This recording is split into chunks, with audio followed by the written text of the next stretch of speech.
Hi, and welcome to the Foundations of Academic Argument video. This is a lecture that'll be broken up into two parts, and it'll cover the basics of academic argument and rhetorical appeals and some other concepts. And you have been reading about most of these in the Barnett and Bideau textbook, but there will be some things that I expand on or that I add, and also this will help you kind of focus on the concepts that are most important because the textbook has been covering a lot. And of course that detail is helpful. You'll have a lot more to work with, but this will help you, especially for the midterm exam. Okay, so first of all, I want to clarify what we're talking about when we're talking about arguments, because we see a lot of different types of activities or discussions that we call argument, and they're not all equal in the eyes of this discussion. So when we're talking about constructing arguments that can fulfill some kind of constructive purpose, we're not really talking about shouting matches. We're not talking about repeating our opinion over and over again and not really listening to other people, or stating our viewpoints without support, saying because I said so, for example, or manipulation. Those really aren't our goals, and they're also things that we need to watch out for when we're analyzing arguments. If we see that people are becoming overly aggressive or aren't really considering other sides or aren't supporting their arguments or are trying to manipulate us, we want to be aware of that and we want to pull that into our analysis. And we also want to avoid it as arguers. Okay, so what is academic or constructive argument? So the formal definition I want to keep in mind for this class as we continue is that it's a stand on an issue or a claim that is supported by reasons and evidence, that addresses opposing views, and that uses logic or reason and other elements of persuasion in the attempt to change the minds or actions of an audience. And I'll break that down a little bit more as we continue. So first of all, we have the claim, and like I said, that's the stand on the issue. It's the statement that's under dispute. So really this is your thesis, and you've probably had argumentative thesis statements before, so you have constructed claims. Your claim does need to be something that's debatable. It can't be factual, and it can't be something that's pretty obvious to everyone, and all reasonable people will accept it. For example, if your claim were something like child abuse is bad, most people will know that, right? So you'd want to have a claim that's a little more complex. So not something that's fact, not something that's obvious, something that people actually disagree on. You also need reasons, and these are statements that support a claim. They're often phrased as because clauses. So here's why you believe what you believe, as stated in your claim. So just to give you a simple example of claim and reasons and how those work, if my argument was focused on firm due dates for online classes, that's something I believe in. My claim might be something like, online instructors should have firm due dates for their classes and have only a few exceptions.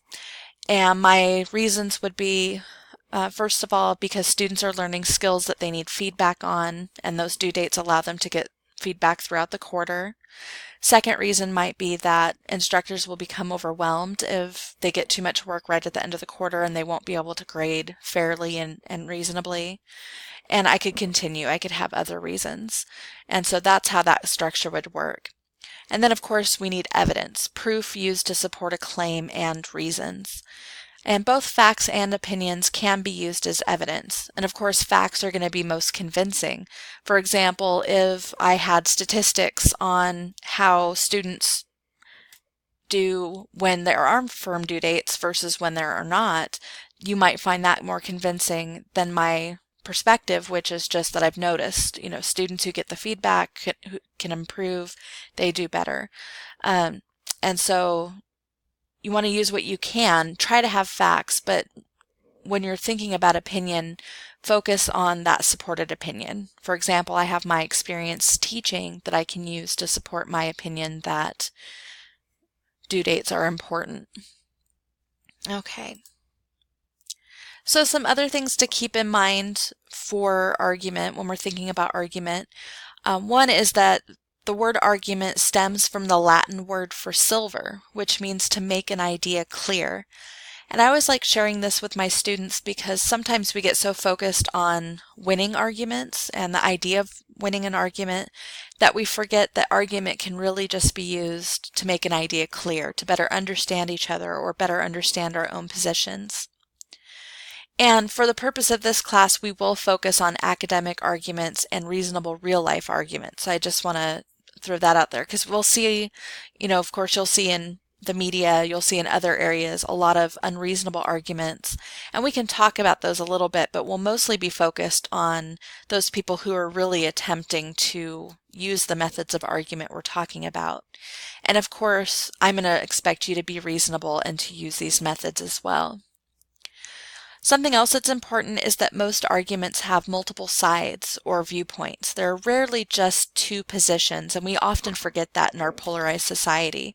So if you look at an issue, the two polarized sides will be easiest to see, but think about what are the viewpoints in the middle? What do other people think?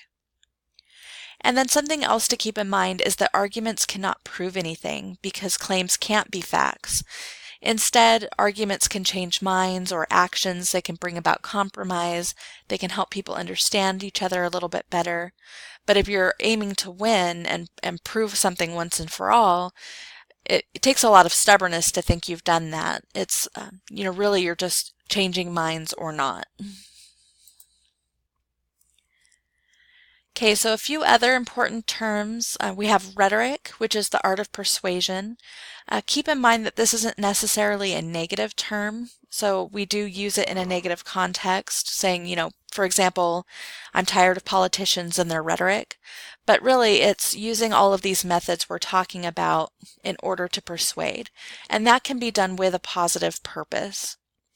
We also have persuasion, which the textbook gives a definition of, but it's really the attempt to influence an audience to either change their actions or change their minds, so beliefs or action. And then we have rhetorical situations, which you may remember from Writing 121. In the case of argument, we typically think of these as situations that call for the use of persuasion. So we're reacting to a situation and we realize, okay, an argument is appropriate now, and we construct that argument. Okay, so some things to think about with argument are the types of reasoning that we do, and this was covered in a couple of chapters that you read. The first type is deductive reasoning, and this is reasoning that moves from general to specific, or from premises, which are reasons or warrants, to conclusions based on those premises. In other words, you might have an idea that is very important to you or a value that's very important to you, and based on that you draw conclusions. So it may help to remember that in math, when you are deducting, you're making a number smaller. So if you're trying to remember which is which, we'll talk about inductive reasoning in a minute. Deduction is making it smaller, moving from general to specific. And deductive reasoning can often be structured as a syllogism, and we'll look at how that works here in the next slide. But sometimes we don't have the full reasoning. We don't see all of it. And so there's something called an enthymeme, and that's a syllogism with 1 to 2 parts missing. Often we don't see where the person's coming from, their major premise or their value or belief that they're basing their deduction on, and so we have trouble understanding them. So if we can try to recreate that syllogism, it can be helpful. Okay, so a syllogism is deductive reasoning in the form of an equation, and it has these parts. It has the major premise, which is a statement that makes a generalization about a term called a middle term. A minor premise, which is a statement that provides a specific example of the middle term. And so notice the middle term is in both the major and the minor premise, and it connects the two. And then we have the conclusion, which is a statement that connects the specific example in the minor premise to the generalization in the major premise. And let's look at an example of how this works. So it's a very famous example. All men are mortal, Socrates is a man, therefore Socrates is mortal. And so if we look at this, we see all men are mortal is the major premise, Socrates is a man is the minor premise, and therefore Socrates is mortal is the conclusion. And the term man, which is plural in the major premise and singular in the minor premise, is that middle term. That's what joins the two premises. So when we're questioning these syllogisms, we have to ask a few questions. First of all, is the syllogism valid? And a syllogism is valid when it has the correct structure and its conclusion follows logically from its premises.